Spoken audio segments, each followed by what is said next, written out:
The night of prom had started like every other small-town celebration. The gymnasium was transformed, decorated with strings of white lights and paper stars that shimmered against the polished floor. Parents lingered outside with cameras, capturing their children in rented tuxedos and borrowed gowns, immortalizing the one evening that promised to feel larger than the limits of their hometown. Among the crowd was 17-year-old Amanda Reyes, known for her shy smile and the kind of quiet presence that made her easy to overlook in a bustling room. But that night, she was radiant in a pale blue dress, her hair pinned in curls that had taken her sister nearly 2 hours to arrange. For her, it was supposed to be a night of joy, photographs, and the tentative excitement of a final high school memory before stepping into adulthood. Friends remember Amanda laughing, talking, even dancing awkwardly with a boy she had known since childhood. Teachers supervising the dance later recalled her standing near the refreshment table, chatting with 2 classmates about summer plans. Nothing seemed unusual, nothing seemed out of place, but sometime between the music shifting to a slower tempo and the clock approaching 11, Amanda quietly stepped away from the main crowd. A few students thought she was headed to the restroom. One said she glanced at her phone just before she left, though no call records ever confirmed an incoming text. She slipped out from the decorated gymnasium and was never seen again. At first, her absence went unnoticed. Teenagers moved from the gym floor to the hallways, slipping outside to the parking lot in pairs and groups, mingling near the cars or by the bleachers. In that chaos of movement, one girl missing did not raise an alarm. Hours later, though, when the dance ended and students trickled out under the dim lights of the parking lot, Amanda's friends realized she hadn't come back. They assumed she'd left early, perhaps catching a ride with someone else, but her car was still parked in the same spot it had been when the night began. Inside the gym, custodial staff cleaned up discarded cups and wilted flowers. Teachers checked the bathrooms as part of their nightly routine. There was no sign of Amanda. When her parents arrived just before midnight to pick her up, expecting to see their daughter still glowing from her last high school dance, they found only confusion. Her classmates looked puzzled, unsure when they had last seen her. Teachers repeated the same lines. They thought she had stepped out, maybe left with friends. For the first time that night, dread began to settle. The search began informally at first. Parents and teachers combed the school grounds, calling her name down empty hallways. The music equipment had been packed away, the decorations half torn down, and the gym was returning to silence. The parking lot offered no clues, just the lingering smell of exhaust from cars that had left long before. By 1 in the morning, her parents were on the phone with police, their voices breaking as they tried to explain that their daughter had gone missing in the middle of her own prom night. When officers arrived, they swept the school grounds again, this time with flashlights cutting through the shadows. They checked bathrooms, storage closets, and the locker rooms. Every door that could be opened was opened. Teachers and chaperones were questioned immediately, but none could provide an answer more useful than a vague recollection of Amanda standing by the refreshments or walking toward the hallway. Every memory blurred together, each detail conflicting with the last. Some thought she had seemed distracted. Others swore she looked fine. What they all agreed on was simple. One moment she was there, the next she wasn't. The party atmosphere that had filled the gym only hours earlier had been replaced with a suffocating sense of disbelief. Students who had danced under the glittering lights were now gathered in small groups outside, watching police cars with flashing lights pull into the school lot. Parents whispered nervously, trying to shield younger siblings from the realization that something terrible might have happened. Amanda's mother stood near her daughter's car, staring at the locked doors, the shoes left inside, the bouquet of flowers still on the back seat. She whispered that Amanda would never leave without them. Her father walked the perimeter of the lot, checking bushes, scanning the tree line, calling her name into the night air, hoping for even the faintest reply. By dawn, word had spread across the small community. A girl had disappeared from prom. Neighbors who had been asleep during the late-night search awoke to police at the school, reporters beginning to arrive, and the quiet buzz of fear settling over their town. Within hours, volunteers gathered to join in the search. For many, it was unimaginable. How could a 17-year-old vanish in the middle of a dance, surrounded by her peers, her teachers, and her family only steps away? For detectives, the first hours of a disappearance are always the most critical.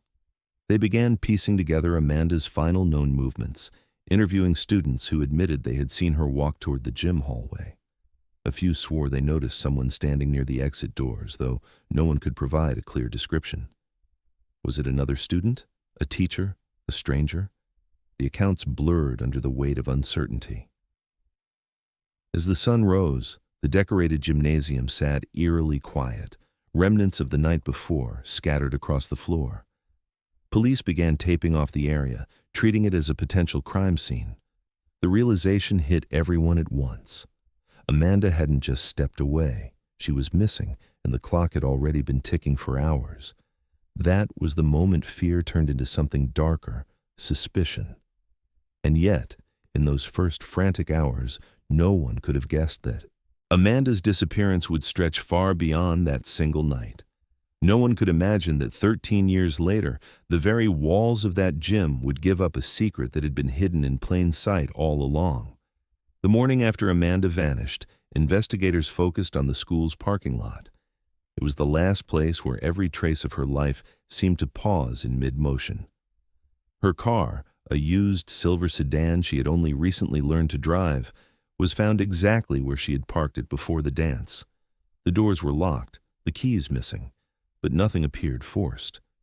Inside the car, her purse sat neatly on the passenger seat, the contents untouched. Investigators noted her wallet still there, cash unspent, her identification tucked inside. On the back seat, a pair of flat shoes she had planned to change into after dancing were abandoned, along with the jacket she had carried in case the night grew cold. To her parents, these details screamed of something unnatural. Amanda would never have left without her belongings, not her purse, not her shoes. Officers walked the lot in careful grids, marking off the area with yellow tape. Early morning dew clung to the cars, but Amanda's sedan carried the faint streaks of fingerprints from friends who had leaned against it during the dance. Detectives struggled to separate ordinary contact from potential evidence. The asphalt offered few answers. No drag marks, no pools of blood, no items scattered in haste. At first glance, it seemed as though she had simply vanished into thin air just feet away from her own car. Witness statements complicated matters further. Several students recalled seeing her near the edge of the lot earlier in the night, speaking to someone just out of view. One described a shadowy figure near the bleachers, standing in the dim light, watching the dance from outside. Another remembered a car idling on the far side of the lot, headlights off, engine running low. None could provide details precise enough to act upon. Was the figure a fellow student, a teacher, a stranger who slipped in unnoticed during the crowded evening? Police considered the possibility of a voluntary disappearance. Teenagers sometimes ran away, caught in the pressures of home, relationships, or secrets. But Amanda's personal items left behind contradicted that idea. Running away without identification, money, or even shoes seemed implausible. Her parents insisted she had no reason to flee, no boyfriend hidden from them, no signs of trouble at school or home. To them, it felt like something, or someone, had taken Amanda away against her will.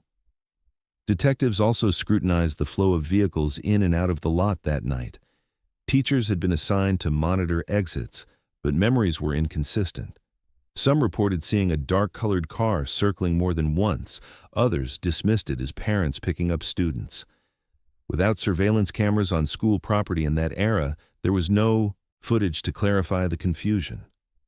Every account was secondhand, blurred by the haze of prom night excitement. As news spread that morning, the parking lot transformed from an ordinary stretch of asphalt into the epicenter of panic. Parents gathered at its edges, staring at the taped-off zone, whispering about what it meant. Students returned, replaying their memories, wondering if something they had seen but dismissed could now hold terrible weight. Rumors began to spiral almost immediately. Some claimed Amanda had been lured into a car by someone she trusted. Others whispered of strangers sighted near the school in the weeks before. Each rumor, no matter how small, deepened the unease spreading across town. Investigators broadened their search outward from the lot. They checked drainage ditches, nearby wooded areas, and the fields that stretched beyond the school's property. K-9 units followed faint scent trails but lost them near the main road. Detectives theorized that if Amanda had been taken, her abductor may have used the highway, vanishing into the night within minutes. That thought chilled parents across the community. The idea that someone could slip into their town, take a girl from prom, and disappear without a trace made every family feel vulnerable. For Amanda's parents, standing by her abandoned car was unbearable. Her mother pressed her hands to the window, staring at the shoes and purse as if willing her daughter to reappear. Her father kept circling the lot, scanning the edges again and again, searching for something the officers might have missed. Their grief was immediate, raw, and laced with disbelief. Every detail in the car reminded them of how abruptly their daughter's life had been interrupted. Despite the intensity of the search, the parking lot yielded no definitive clue. The discarded belongings suggested she intended to return. The locked doors hinted at normalcy, not flight. Yet the absence of physical evidence left investigators grasping at fragments: the shadow near the bleachers, the dark car idling, the silence that swallowed her movements. What troubled detectives most was timing. Hundreds of people had been at the school: teachers, students, parents. How had no one seen exactly what happened? The parking lot soon became a landmark of unease in the town's collective memory. For years afterward, students who parked their cars there whispered about Amanda's disappearance, replaying theories as if proximity might unlock the truth. To many, it was a symbol of failure, the place where she should have been safe, but wasn't. By the second day of her disappearance, police were convinced of one fact: Amanda hadn't walked away voluntarily. Whatever happened to her began or ended in that parking lot. Yet without witnesses who could agree, without cameras to confirm, and without physical evidence beyond her untouched belongings, the case was already straining under the weight of uncertainty. And, as fear tightened its grip on the community, investigators knew that time was their most dangerous enemy. What they didn't know was that the parking lot would be only the beginning, that the search would stretch far beyond the school grounds, into woods, highways, and eventually years of silence that offered no closure. The first week after Amanda vanished was consumed by urgency. Police knew that in missing person cases, every hour mattered, and they moved quickly to assemble search parties. Volunteers from across town joined officers in combing the surrounding woods, creeks, and back roads. The image of Amanda's pale blue dress was shared with every searcher, along with her height, weight, and the detail that she had disappeared without shoes. The hope was that she might be found close by, injured but alive, perhaps disoriented. The woods behind the school became the first target. Long lines of volunteers walked shoulder to shoulder through the underbrush, calling her name into the dense silence. For a moment, there was hope when cadaver dogs picked up a faint scent near a clearing close to the highway. The dogs pulled handlers forward with determination, but just as quickly as the scent was caught, it was lost again at the edge of the road. Investigators feared this meant Amanda had been moved by car, taken beyond the town's reach before anyone even realized she was gone. The possibility chilled searchers who had been holding on to the belief that she was somewhere close, waiting to be found. Detectives then turned their attention to interviews. Every classmate who attended prom that night was asked to recount what they had seen. Some students swore they remembered Amanda laughing and looking carefree. Others insisted she seemed distracted, even nervous, as if something was weighing on her. The inconsistencies grew sharper with every retelling. One friend claimed she saw Amanda near the restroom just before midnight, while another said she had stepped outside much earlier. A teacher admitted leaving the gym to escort students back inside, but couldn't recall who was in the hallway at the time. Each testimony seemed to conflict with another, leaving investigators without a clear timeline. Her family was interviewed extensively. Her mother broke down, She explained that Amanda had been excited for prom, carefully picking out her dress and talking about the future. She couldn't imagine her daughter running away. Her father, on the other hand, wrestled with doubt. He questioned whether Amanda might have felt trapped, whether something had been hidden from them at home or at school. The stress fractured the household. While her mother clung to the idea of abduction, her father began voicing the painful thought that Amanda had chosen to leave. Police could not ignore either possibility, which widened the investigation into two diverging paths. Detectives looked into Amanda's phone records. Calls and texts from the night of prom were few and ordinary, mostly friends coordinating rides or sharing excitement. No unknown numbers appeared. No cryptic messages suggested a plan to disappear. Her social media accounts showed nothing unusual either. No hints of distress, no private messages pointing to a secret life. Investigators concluded that if Amanda had left willingly, she had hidden it flawlessly, or she had trusted someone enough not to leave a trace. The wider community began to fracture as well.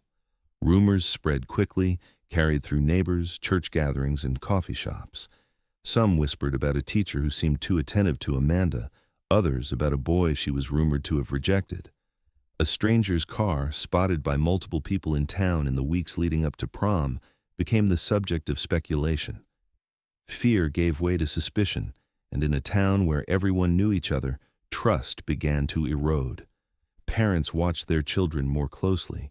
Curfews tightened, and the once celebratory end of the school year turned into an atmosphere of paranoia. Meanwhile, the search expanded beyond the immediate area. Highways leading out of town were checked for traffic camera footage, but none showed anything definitive. Flyers with Amanda's photo were posted in gas stations, grocery stores, and truck stops across the region. Calls began pouring into the hotline set up for tips. Some claimed to have seen a girl matching her description at a rest area, others in a diner several towns away.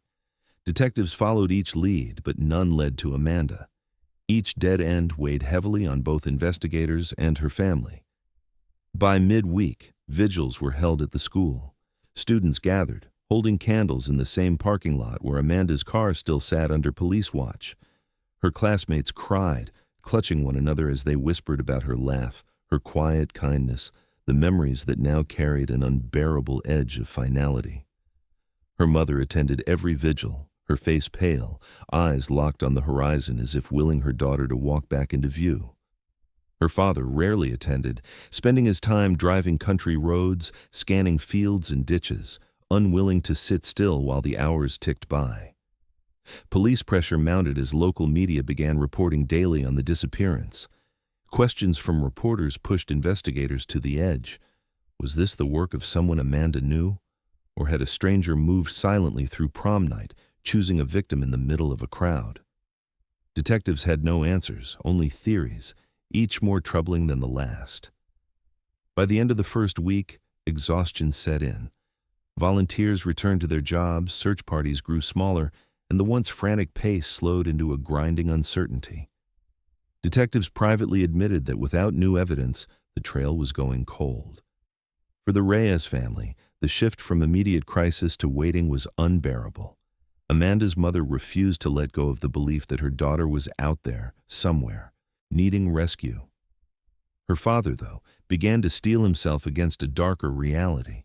Their opposing beliefs created a wedge that widened with each passing day, the weight of hope and doubt pulling them apart. And still, Amanda remained missing. The woods had been combed, the creeks drained, the highways checked, and yet there was no sign of her.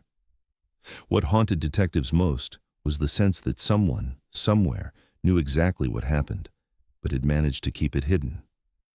The first week ended not with answers, but with silence, a silence that would soon harden into years of unanswered questions.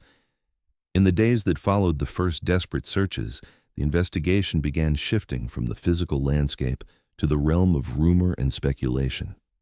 The hotline police had established rang constantly, fueled by fear, guilt, and the desperate need for answers. One call reported Amanda at a gas station 2 towns over, seen climbing into the passenger seat of a dark-colored car. Another claimed she'd been spotted at a rest area, disheveled but alive.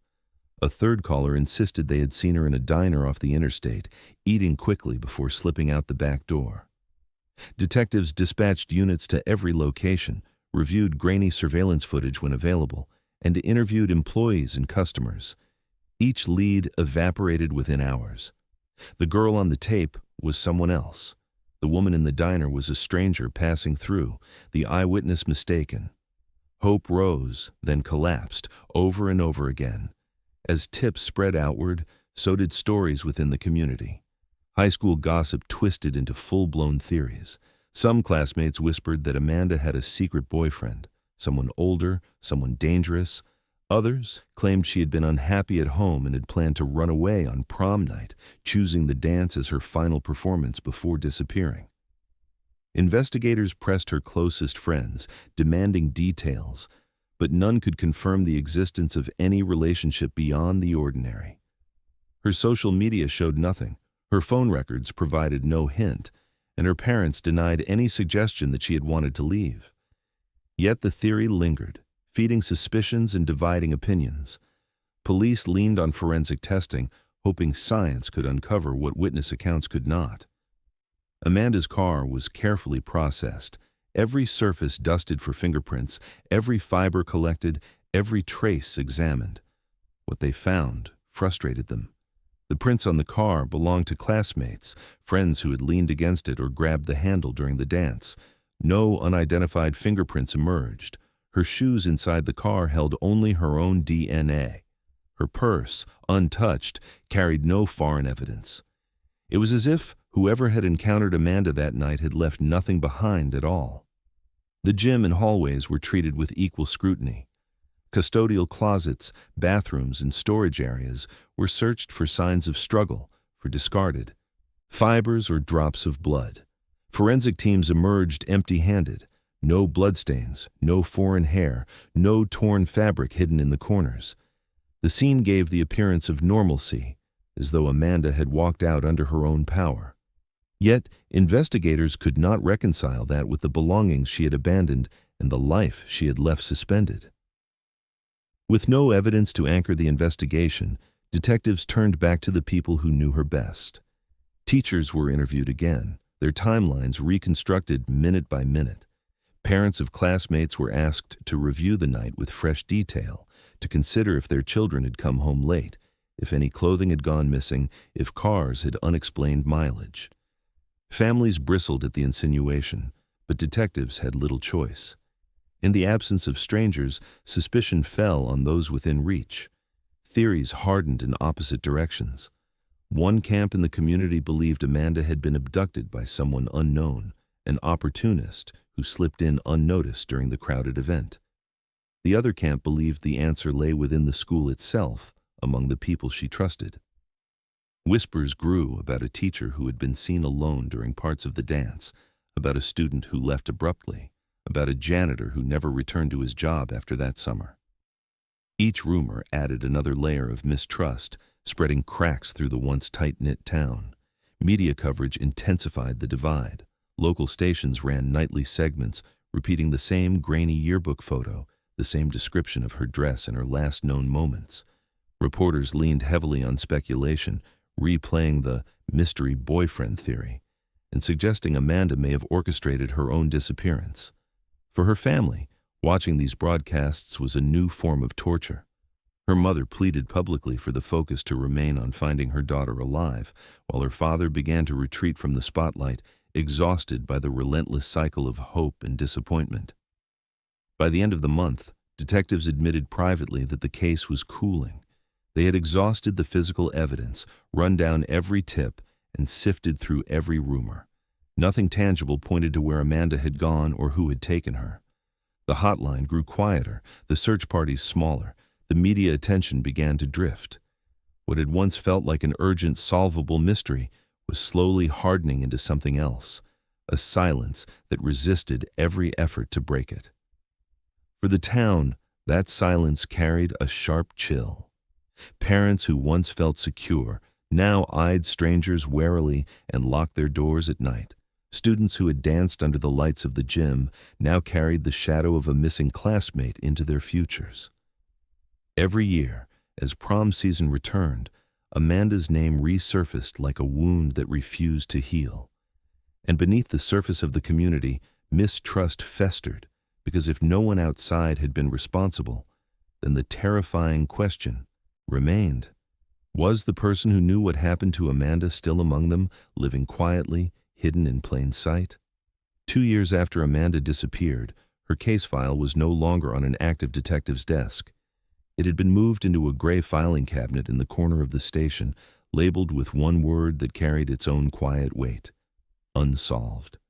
The thick folder, once pored over daily with urgency, was now joined by hundreds of others, cases that had stalled, trails that had gone cold. Detectives still spoke her name, but only in the way that unsolved cases resurfaced during routine reviews, mentioned with a sigh before being returned to storage. For Amanda's family, that filing cabinet was more devastating than any rumor. It meant the investigation had stopped moving, and that official hope had been replaced with resignation. The detectives who had first handled the case rotated out, replaced by newer faces. Each incoming investigator promised to re-examine the evidence with fresh eyes, but none of them found what the others had missed. The car held no hidden prints. The shoes in the back seat revealed no new fibers. The Polaroids from Prom showed only smiling teenagers, unaware of the tragedy unfolding among them. Cold case detectives retraced timelines, but the inconsistencies remained: conflicting witness accounts, unverifiable rumors, gaps in memory. Each new review ended the same way, with notes added to the margins but no breakthroughs, no progress, no closure. At home, Amanda's family was unraveling under the weight of those missing years. Birthdays became unbearable. Each year, her mother baked a cake, but could never bring herself to light the candles. The ritual became a private torment, a reminder of time Amanda was not here to live. Her father, once restless in his search, grew quieter, more withdrawn, pouring himself into work until exhaustion kept his grief at bay. Their marriage strained under the constant pressure, her mother clinging to vigils and prayers, her father retreating into silence. By the second anniversary, they no longer grieved together. They grieved separately, as if divided by an invisible wall. Amanda's younger sister, just 14 at the time of the disappearance, grew up in the shadow of an absence she could never escape. Classmates whispered about Amanda at school, teachers spoke her name during assemblies, and every milestone her sister reached was colored by comparison. She wore Amanda's old jacket once, only to take it off halfway through the day because the stares from others were too heavy. The disappearance didn't just take Amanda away, it changed the way everyone in her family was seen, binding them to a story they couldn't escape. The town itself adjusted in quiet, uneasy ways. The high school gym, where Amanda had been last seen, continued to host events, including prom each spring. But the memory of her disappearance hung over every celebration. Teachers were stricter with rules. Doors were locked earlier, and parents insisted on stricter supervision. Students who attended proms in the years that followed admitted that the joy never fully returned. The decorations glittered, the music played, but beneath it all was the unspoken reminder of a girl who had walked out into the night and never come back. Vigils became an annual event. Each May, candles were lit in the school parking lot, photographs of Amanda displayed against the backdrop of the building. The first year, the vigils had drawn hundreds of people, classmates, parents, church groups, neighbors. By the third year, the crowds were smaller, composed mostly of those closest to her. The decline didn't mean people had forgotten, it meant they no longer believed she would return. The absence of answers had begun to harden into permanence, and with it, the community learned to live with questions that would not be answered. Detectives from neighboring counties occasionally reviewed the case. Some brought new theories: that Amanda had been taken by a transient passing through town, that she had been lured into a car by someone she trusted, or even that she had walked away willingly and started a new life under a different name. None of these theories could be proven, and none were ever strong enough to reopen the investigation formally. Each theory only deepened the divide between those who believed Amanda had been kidnapped and those who believed she had run away. For the family, time brought no peace. Every phone call from an unknown number, every news story about a girl found in another state, every unverified sighting carried the possibility of Amanda. Her mother clung to each one, chasing the fragments, while her father grew increasingly resentful of false hope. The difference in how they grieved widened the gulf between them until even their memories of Amanda began to sound different when they spoke. By year 5, Amanda's case had settled fully into the status of a cold case. Reporters stopped calling, tip lines grew quiet, and the investigation slipped into silence. What remained was the ritual of absence, birthdays uncelebrated, anniversaries marked with candles instead of laughter, and an empty chair at every holiday meal. And yet, the school remained a constant, a physical reminder that Amanda had disappeared in a place filled with people, in a moment that should have been safe. Every spring, as new students pinned corsages and adjusted gowns, the memory of Amanda lingered. Her face looked down from missing posters that still clung to the edges of bulletin boards, faded, but not forgotten. For many in town, her story became less about what had happened to her and more about what could happen to anyone. Safety, once taken for granted, had been replaced by unease. By the time the 10th anniversary approached, Amanda's case file remained in that cold cabinet, thicker now with notes, but no closer to resolution. The family still lived in the same house, though it felt less like a home and more like a shrine to a life interrupted. The gym still hosted dances, though every song and every photograph carried the shadow of a girl who never came home. And what no one could imagine was that the walls of that same gym were holding a secret, one that would not surface until 13 years had passed, when a forgotten closet would finally reveal something that changed everything. 13 years had passed since Amanda disappeared from her high school prom. For many in town, her name had shifted from a constant wound to a quiet scar, something mentioned in hushed tones whenever anniversaries rolled around, but otherwise folded into the rhythm of daily life. The school itself carried on as if nothing had happened, each new generation of students laughing in the same hallways, dancing in the same gym, while the memory of Amanda hovered like an unspoken ghost. By 2019, the building was overdue for renovations.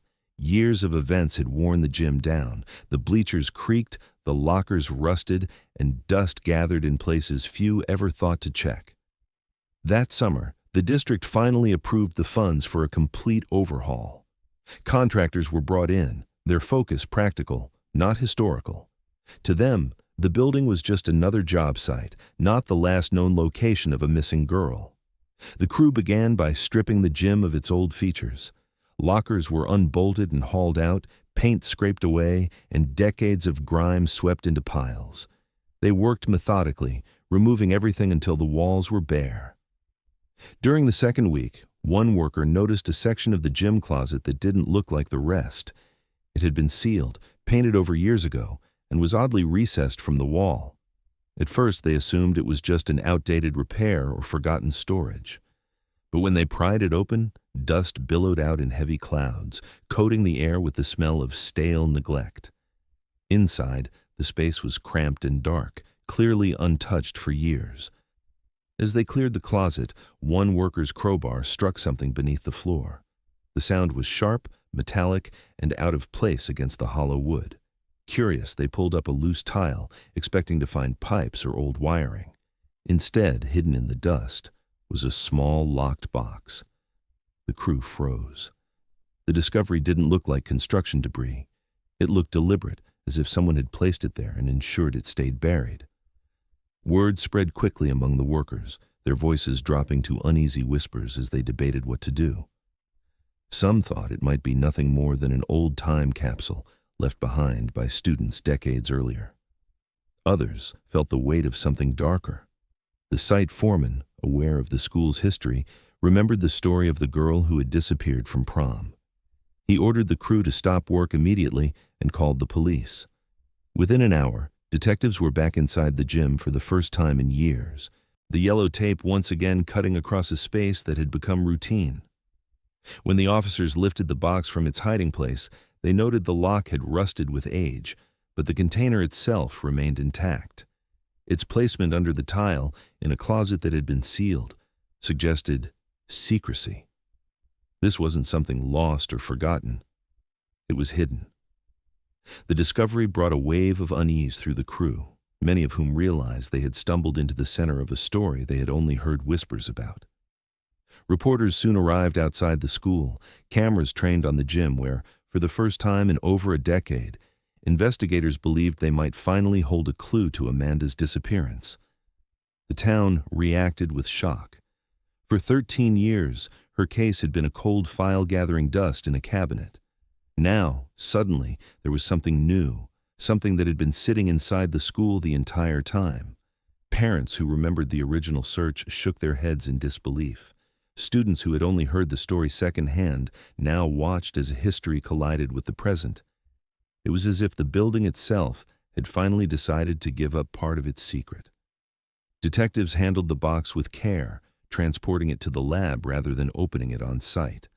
The decision frustrated some who wanted immediate answers, but investigators knew the importance of preserving every fragment of potential evidence. Was it possible that Amanda had left something behind? Could it have been planted by the person responsible? The questions swirled even before the lock was cut. For Amanda's family, the news was both devastating and hopeful.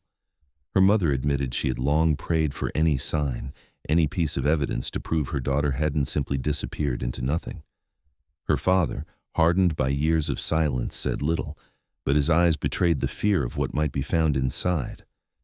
When the box was finally opened under controlled conditions, its contents sent shockwaves through the investigation.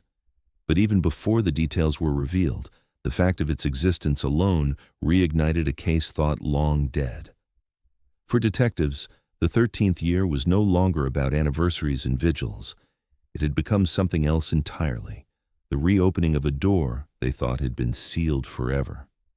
And inside that box was something that would not only change the direction of the case, but also reopen every wound the town had tried to bury.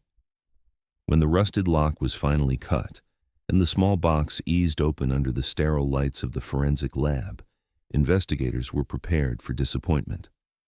In most cold cases, long-buried discoveries turned out to be irrelevant, artifacts of another time with no connection to the missing. But as the lid lifted, every person in the room understood that this was different.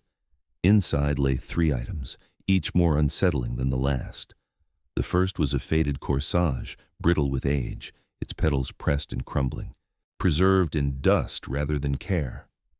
Detectives compared it to photographs of Amanda from prom night, where she had worn a nearly identical corsage pinned to her wrist. The match was undeniable. The second item was a torn strip of fabric, pale blue, frayed at the edges. Her family confirmed instantly that it matched the color of Amanda's dress, the very one she had worn when she disappeared. For investigators, these pieces were more than objects. They were silent witnesses, carrying the weight of a night that had gone unanswered for over a decade. But it was the third item that froze the room. Tucked at the bottom of the box was a Polaroid photograph. In it, Amanda appeared alive, her face pale and stricken, her eyes wide with unmistakable fear. Behind her loomed walls that looked strikingly familiar, shelves, mops, and the narrow space of the school gym closet itself. The photograph wasn't dated by memory alone. On the back, written in faint ink, was a timestamp that aligned exactly with the night she disappeared. Prom night. For detectives, the photograph was a turning point. It confirmed what many had suspected but could never prove, that Amanda had not left the school willingly. She had been inside that building, alive at some point after she vanished from the dance floor. The discovery suggested something even more disturbing. She may have been trapped inside the school itself, hidden in plain sight, while searchers scoured the woods and fields outside. News of the photograph ignited the town once more. Residents who had long stopped speaking about Amanda's case now debated openly in grocery stores and church pews. How could evidence this significant have been missed for 13 years? Why had the closet been sealed in the first place? And more unsettling still, who had hidden the box? Whispers of a cover-up began to spread. Some believed the evidence had been deliberately concealed to protect someone connected to the school, perhaps a staff member, perhaps a student with powerful family ties. Others speculated that Amanda herself had left the box as a desperate message, though the idea seemed improbable. The truth, everyone agreed, was that someone had placed it there intentionally, ensuring it would remain hidden until construction unearthed it years later. Detectives reopened the file in full force. The box and its contents were photographed, cataloged, and tested. Forensic experts analyzed the fabric and confirmed it matched the fibers of Amanda's dress. The corsage carried traces of her DNA, proving its authenticity. The Polaroid was examined with modern imaging techniques. Fingerprints along the border were too smudged to identify, but the film type was consistent with cameras common in 2006. The fear in Amanda's expression was not something investigators could ignore. It was the look of a girl who had seen her night of celebration turn into a nightmare. The revelation sent shockwaves through Amanda's family. Her mother broke down upon seeing the photo, torn between the horror of her daughter's captured fear and the strange relief of proof that Amanda had been alive after she vanished. Her father stared at the image for a long time, silent, before asking the question that haunted everyone. If Amanda had been alive in that closet, why hadn't she been found when police searched the building? Had she been moved before the search began, or was she hidden in a way they had never discovered? Theories multiplied with each passing day. Some believed the photograph indicated that Amanda had been held captive in the school for a period of time, perhaps by someone with a key, someone who knew the routines and blind spots. Others suggested it was a cruel taunt from her abductor, left behind as a reminder of how close everyone had been to finding her. The possibility of involvement from within the school resurfaced with new intensity. Names long cleared were whispered again in living rooms and on back porches. Suspicion, once dormant, roared back to life. Detectives faced mounting pressure, not only from the family, but from a town that demanded accountability. They combed through old reports, cross-checking times and testimonies from teachers, staff, and students who had been near the gym that night. Every inconsistency was re-examined in light of the Polaroid. A chaperone who had claimed to patrol the hall for 20 minutes was found to have no corroborating witness. A janitor's time card from that evening raised new questions about his whereabouts. Even students who had long since graduated were contacted again, asked to recall what they had seen or heard on a night that now seemed darker than they ever realized. Forensic teams returned to the gym itself, stripping back layers of paint and examining the closet with modern technology unavailable in 2006. Every inch of the space was measured, scanned, and analyzed. The age of the dust on the box suggested it had been placed there shortly after Amanda vanished. That detail unsettled detectives the most. It meant the box had been inside the gym almost from the beginning, a clue hidden just out of sight while the case grew colder with every year. The discovery raised more questions than it answered. The corsage and fabric proved Amanda had been in that closet. The Polaroid confirmed she was alive, at least for a time. But who had placed those items in the box, and why leave such a damning photograph? If it was a message, who was it meant for? And most chilling of all, if Amanda was alive in that closet on prom night, what happened to her after the shutter clicked?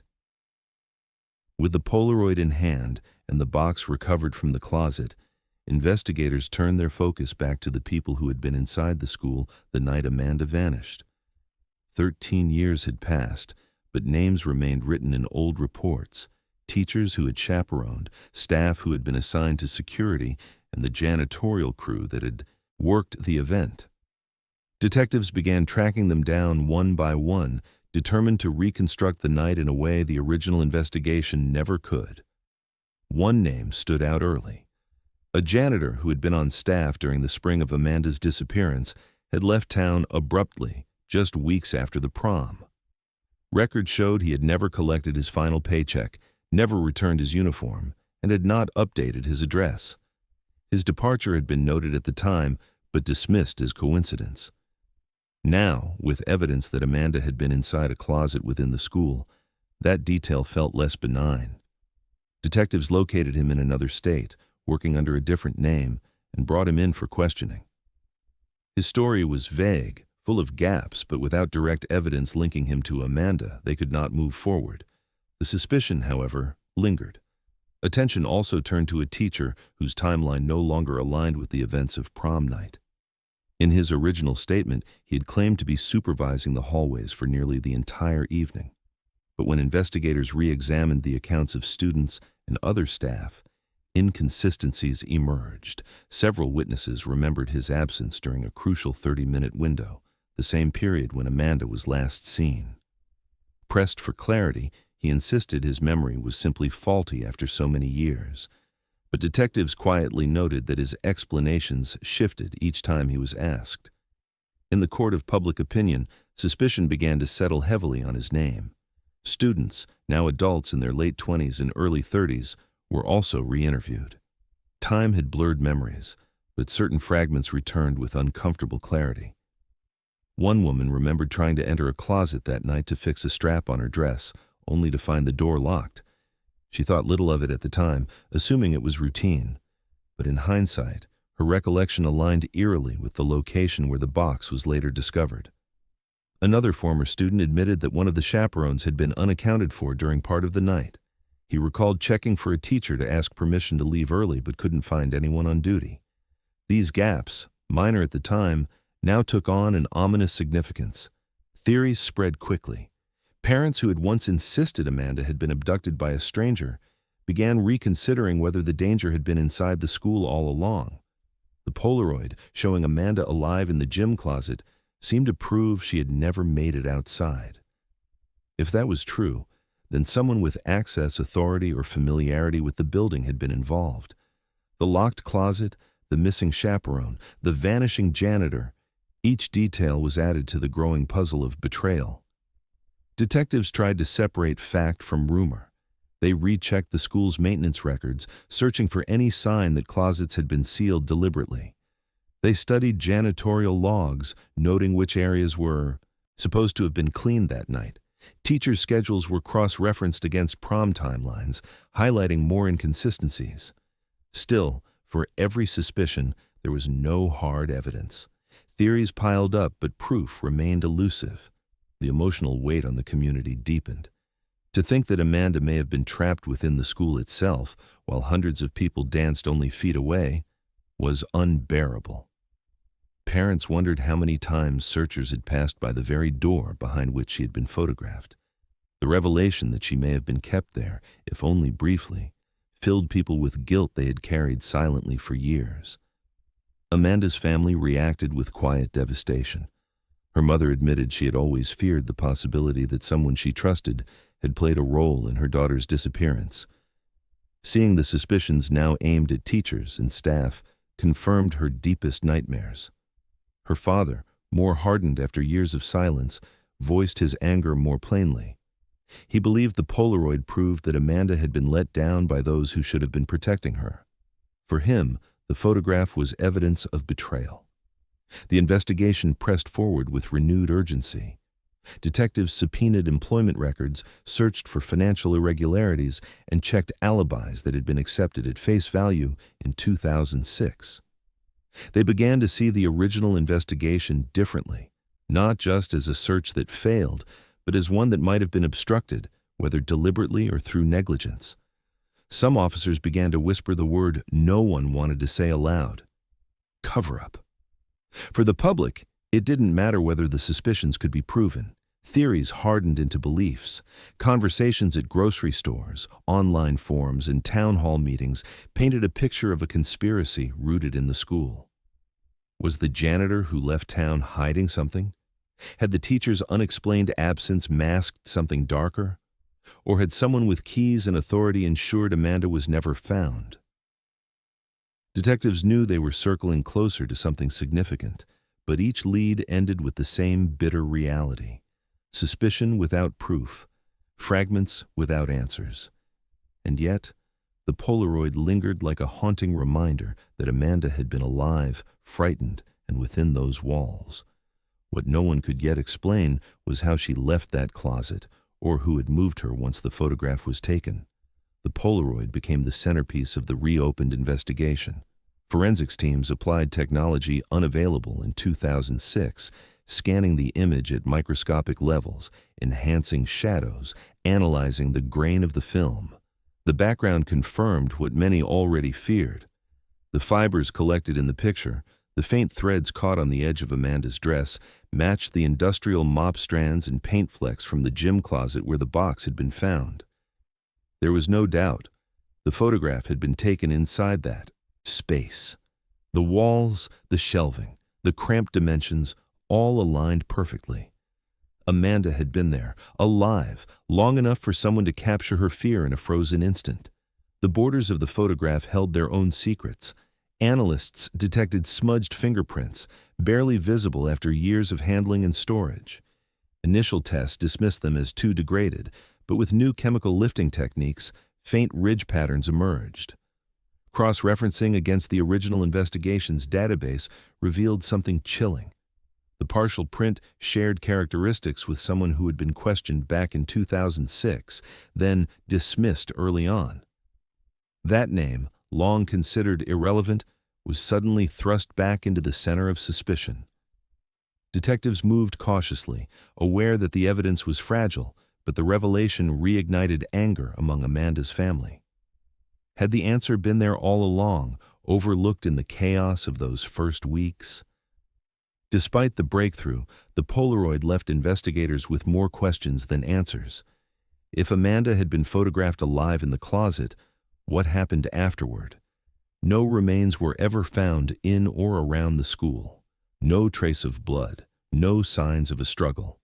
Forensic teams scoured the space again, this time pulling up baseboards and dismantling shelves, but found nothing further. The absence of remains led to conflicting theories. One possibility was that Amanda had been killed in the closet and moved before searches began. Another was that she had been held there briefly, then smuggled out while the dance continued only feet away. A third, more unsettling idea suggested she might have escaped the closet on her own, only to be intercepted somewhere else within the school or outside it. Each theory carried its own weight of horror. If she had died in the closet, then searchers had unknowingly passed by her final resting place during those frantic first hours. If she had been moved, it meant someone had the time and opportunity to navigate a building full of people without being noticed. If she had escaped, however briefly, the tragedy deepened. Amanda may have been so close to freedom before being silenced forever. Detectives could not confirm which possibility was most likely, and so the community fractured under the strain of imagining them all. Former classmates, now adults, were pulled back into the investigation. Some admitted they had carried memories they never spoke of, details too small to matter at the time, but now impossible to ignore. One remembered seeing a teacher carrying a box that night, though he had assumed it was decorations. Another recalled hearing what sounded like muffled crying from down the hall, but dismissed it as part of the prom chaos. Each recollection was tainted by hindsight, clouded by guilt. Could they have missed the moment Amanda needed them most? Theories spread faster than evidence. Online forums picked apart the Polaroid, some claiming Amanda's eyes showed signs of drugging, others insisting a shadow in the corner revealed her captor. Locals debated whether the box had been planted as misdirection, meant to taunt investigators years later. The suggestion of a cover-up grew louder, with suspicions turning toward the school, the police, even members of the community who had once seemed beyond reproach. Everyone wanted answers, but every answer seemed to fracture trust further. For Amanda's mother, the photograph was unbearable proof that her daughter had suffered. She spent hours staring at Amanda's face in the image, memorizing every detail, convinced her daughter had been pleading through the lens. For her father, the discovery hardened his grief into rage. He no longer believed the disappearance was random. He was certain someone had known, someone had helped cover it up, and that the truth had been within reach for years. Their reactions, so different, drove the wedge between them deeper. They no longer argued about whether Amanda had run away or been taken. Now they argued about who had failed her and how many had kept their silence. Detectives attempted to push the science further. Soil samples were taken from beneath the closet tiles, hoping to uncover organic material that might confirm Amanda's presence. Nothing surfaced. Luminol testing revealed faint traces of old cleaning chemicals, but no blood.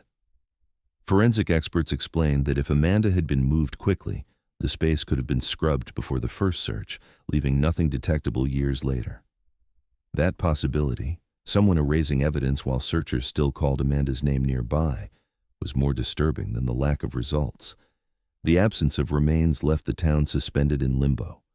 Some clung to the hope that Amanda had been kept alive beyond that night, perhaps transported elsewhere. Others believed her fate was sealed inside the school, her body hidden so well it would never be recovered. Both possibilities forced former classmates to confront their own memories, replaying the night again and again, searching for signs they might have overlooked.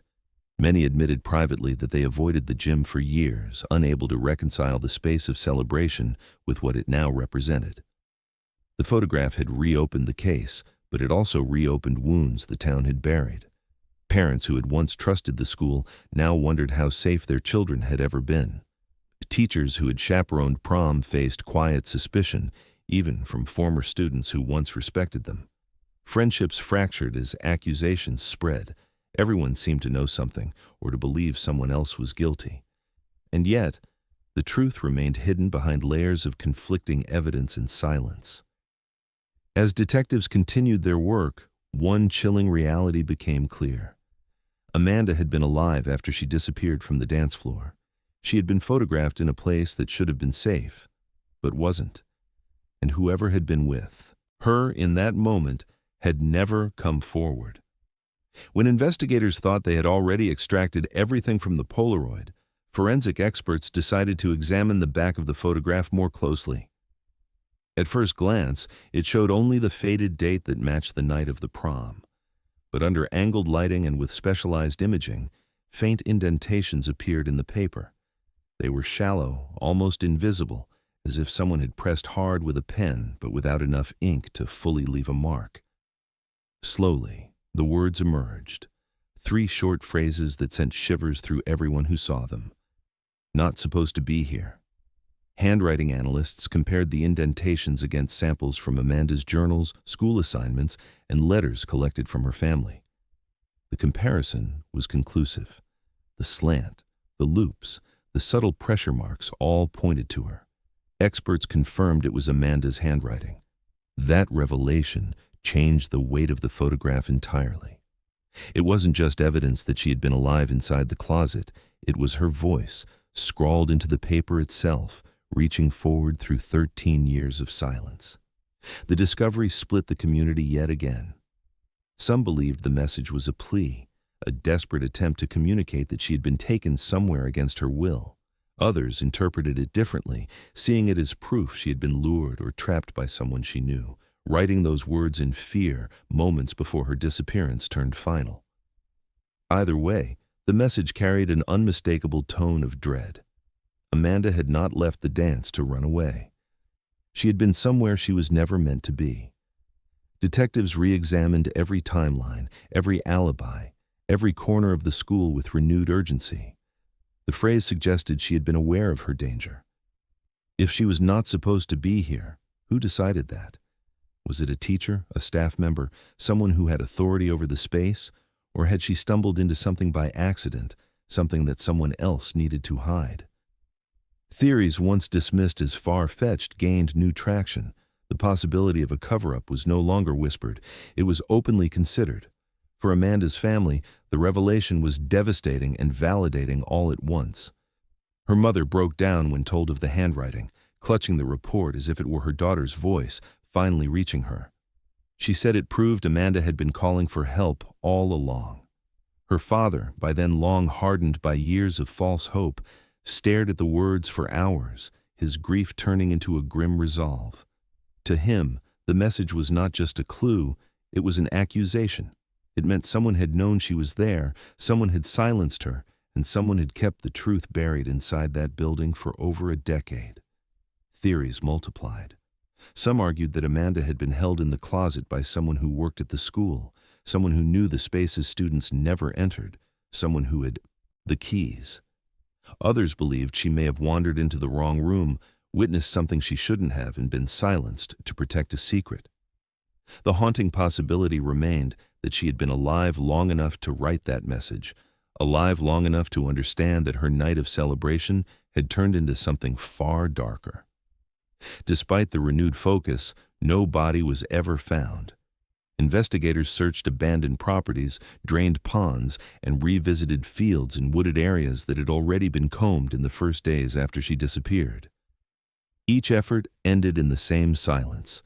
No remains, no definitive evidence, no trace of where Amanda had gone after that Polaroid was taken. Without a body, prosecutors could never bring charges, no matter how strong the suspicion. The photograph carried weight, but not enough to name a killer. The case remains technically unsolved, locked in that space between overwhelming suspicion and the absence of proof. The phrase on the back of the Polaroid became a grim mantra, repeated in newspaper articles, crime shows, and whispered conversations in town. Not supposed to be here.